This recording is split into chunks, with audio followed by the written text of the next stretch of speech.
abokin ake gaya ma. Wallahi ba labari. Bahar dan akuya ne. Dan jaka ne. Allah tsine mai zalimin mutum. Dan karya. A yau da naira 50 na Allah tsine mai dan wala. Dan tsaya. Gaskiya dai garin nan ina. Kai ku tsaya.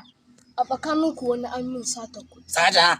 Yanzu nan aka ɗebe min kuɗi kuma na san a cikin ku ne dama an fara labari an ce ku ba ƙananun barayi. Ba wani wayan cewa. Wallahi wayan cewa. Naira 50 ita. Na baka wani sata? Na baka wani sata? Ni ne ma sata. Na yi min sata dai ka ce na yi ma. Wayan cewa daga cewa an mun sata kai ma za ka ce ayi tsagon. Ayi. Salamu alaikum. Wai yanzu an ɗaukan mun kuɗi sun cewa a bana. Yake yau shi. To ai ma ayi tsagon.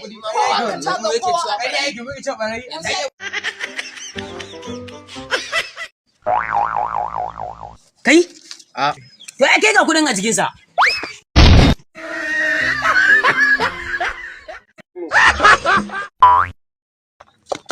Inna Allah inna. Ya kai jinni ne. Aljani ne.